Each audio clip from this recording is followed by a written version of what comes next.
In a world built on silence and fear, one man dared to raise his voice. This is the story of Frederick Douglass, a boy born into chains who rose to shatter them with nothing but his words. Frederick was born around 1818 on a plantation in Maryland. He never knew his father. He barely knew his mother, who worked miles away and could only visit him in the dead of night. By the time he was 7, she was gone.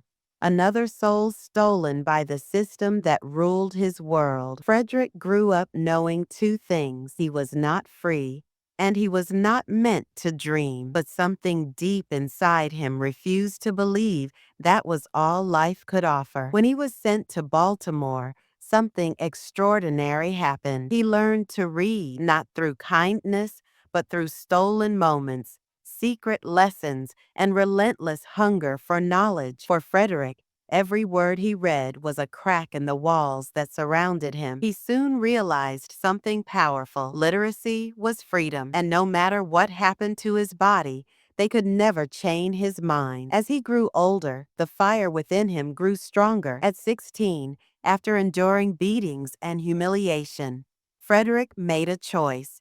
He fought back, not with hatred, but with dignity. And in that moment, he understood. Fear feeds on silence, and he would be silent no more. In 1838, dressed as a free sailor, he boarded a train headed north. Every second of that journey was a dance with death. If caught, he would be dragged back to a life he no longer accepted. But he was willing to risk everything, because a life without freedom wasn't a life at all. When he arrived in New York, he was free, but far from finished. He didn't just escape for himself. He escaped to become a voice for those still trapped. Frederick began to speak, first in small gatherings, then before hundreds, then thousands. People who had never questioned the world they lived in suddenly found themselves shaken by the power of his words. He spoke of whippings, hunger, injustice, but more than anything,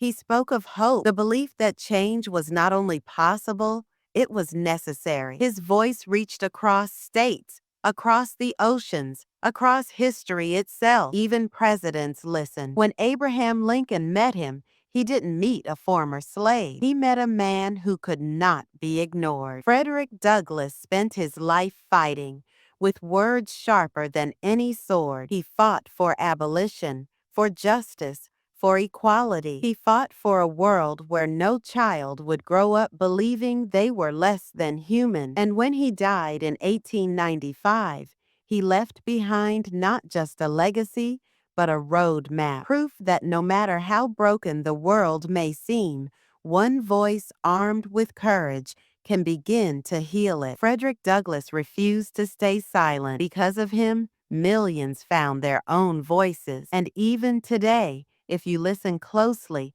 you can still hear the echoes of his fight, calling us to stand, to speak, and to never ever give up.